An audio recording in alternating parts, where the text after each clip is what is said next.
Yo, what's good YouTube? It's boardzy, and in this video we're going to be doing a comparison of the Cooler Master MM710 and the Endgame Gear XM1.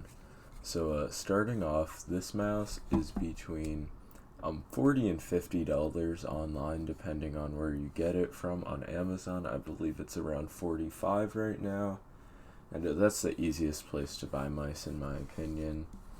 And the XM1 is $60 on Max Gaming. So starting off, the price is going to be at least $10 more for the XM1, but it can be like up to $20 more. So keep that in mind when I talk about the differences, and yeah, just decided to start the video talking about price this time. So both of these mice have pretty high humps and are made for people who use claw grips or relaxed claw, and you can kind of get away with a fingertip on the XM1, but it's not going to be as easy to do so on the MM710. Here's a little side to side, like you can see the difference in the shape. First thing I'm going to talk about is the coating. The XM1 has a really good, really grippy coating. I'm going to try to do like a test to show the coating. I'm going to just move my fingers like this, and you can see that it really wants to like stick to my finger, while on the MM710 my fingers can just go up very easily. I know this isn't really the best, like most accurate test, but it does show that it's very grippy, and you're not going to be leaving a lot of sweat on the XM1. So for a mouse with no holes, it has a really good coating, which is pretty important. The MM710 on the other hand, it does have holes, so it kind of does get built out a bit, and the coating is a nice like matte ABS type feel. Very soft and smooth, but it is a bit grippy, and sweat's not going to be an issue because of all of the holes. Getting into build quality, the XM1 definitely has far superior build quality. The MM710 has been notorious for having bad build quality, but they have stepped up to fix it. But still, a bit of rattle, a bit of side or bottom panel flex, not too much creaking or anything. It's overall a good bit better than the old batches, but there are still some build quality concerns, like post travel. You can hear on my clicks, but it's really not going to affect you in game. The build quality on my copy is definitely good enough, while the XM1 is immaculate. No issues with the build quality. Fuck, just clicked the wrong button. Solid as a rock. Really good build quality. It's admirable, and it's better than the MM710s without a doubt. I can say that with 100% certainty. Getting into the clicks, both of these mice, I believe, actually no, the XM1 doesn't. The MM710 uses Omron 20Ms. Super crispy.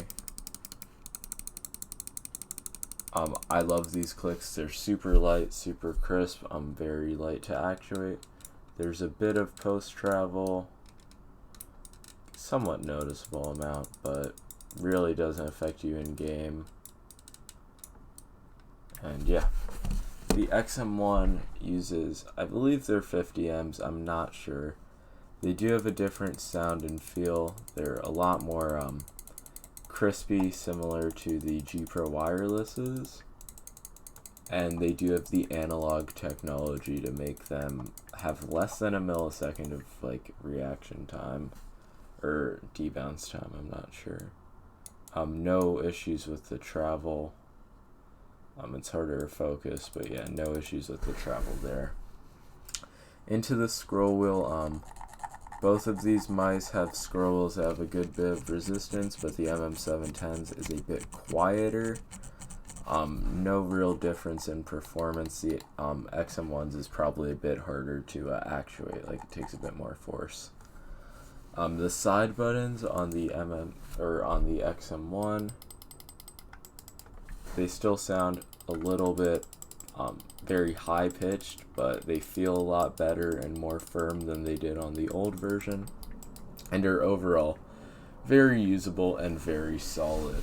The MM710 though, it has very thin, very I don't even know what the word is. It's like they feel almost glossy, sort of. They're very like moist, not moist, like slippery, that's the word. It has very slippery side buttons, and they're super skinny, and they're overall not the easiest to press, and they're a bit high up. So overall, the MM710 does not have the best side buttons, but they get the job done if you need to use them. Like, they're usable, they're not like the old Viper, but they definitely aren't the best, so I'm going to have to give the side buttons to the XM1. For the cord, both of these use like paracord-like cables, but the MM710 has a pretty flexible, solid cable. It's not too stiff. No major issues there. The XM1 cable, though, if you guys saw my full review of the XM1, this thing is a paracord. This thing is like very good. I'm sorry about the black on black, so you might not be able to really see it, but trust me, in a bungee, this thing feels wireless. The MM710 virtually has the same feel, but you can still feel that there's a wire there if you do a big flick or something. That's not going to be there on the XM1. It's up for you to judge how important that is to you, but the XM1's cable is definitely the best stock cable available by far.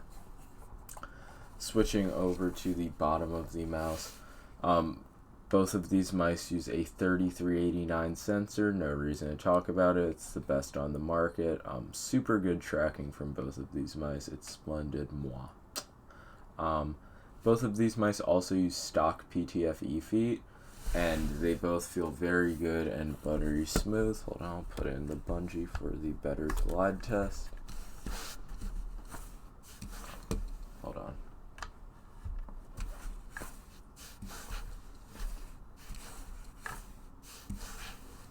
You can see the MM710 just vibing around.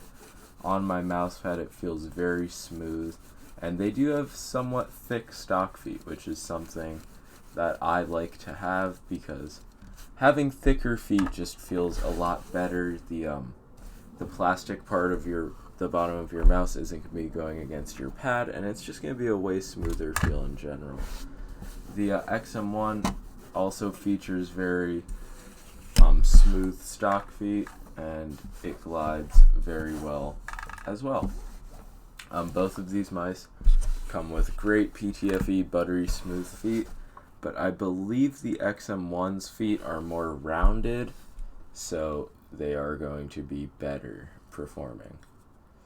Now let's talk about the weight. The MM710 is going to weigh in at around 53 grams. I've seen on some people's scales it's up to 55, but other people say it's 53, so it's in that like low to mid 50s range, and it feels super light.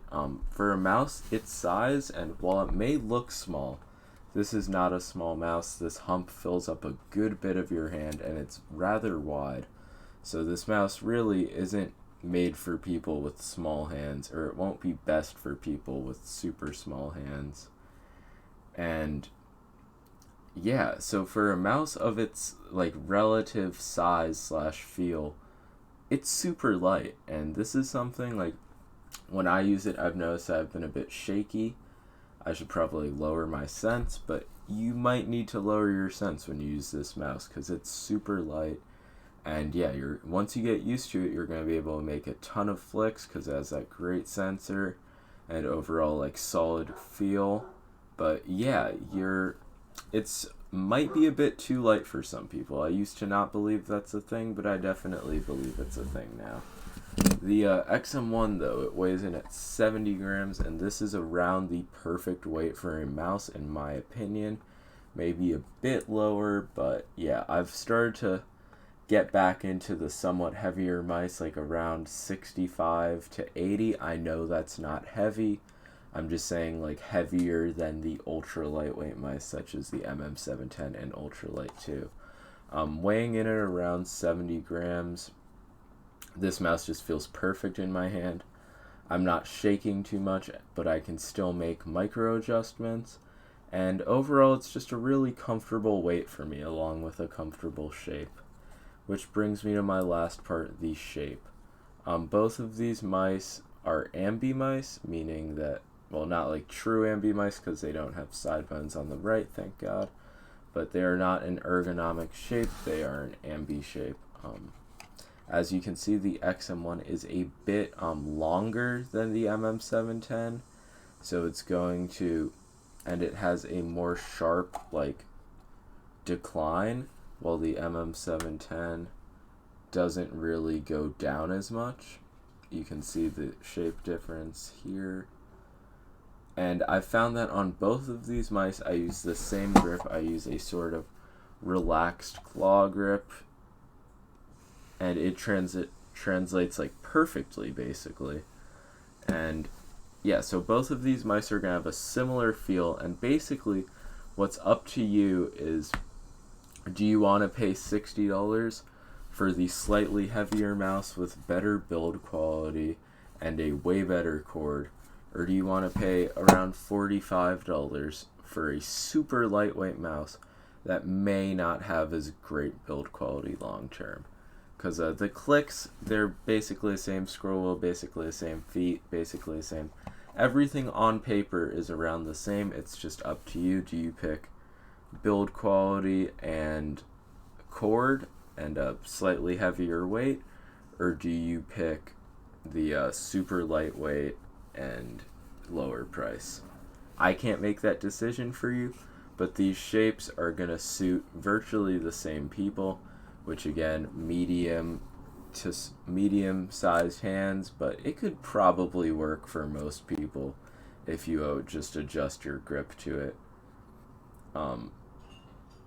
People who use claw grips or a relaxed claw grip like myself. I've noticed when I use the MM710, my hand goes into that natural claw grip. It's one of the reasons I started using it. But on the XM1, you could definitely fingertip or palm it a bit easier. So yeah, it's been boardzy. Hope you guys enjoyed this comparison. As always, make sure to like and sub. Peace out.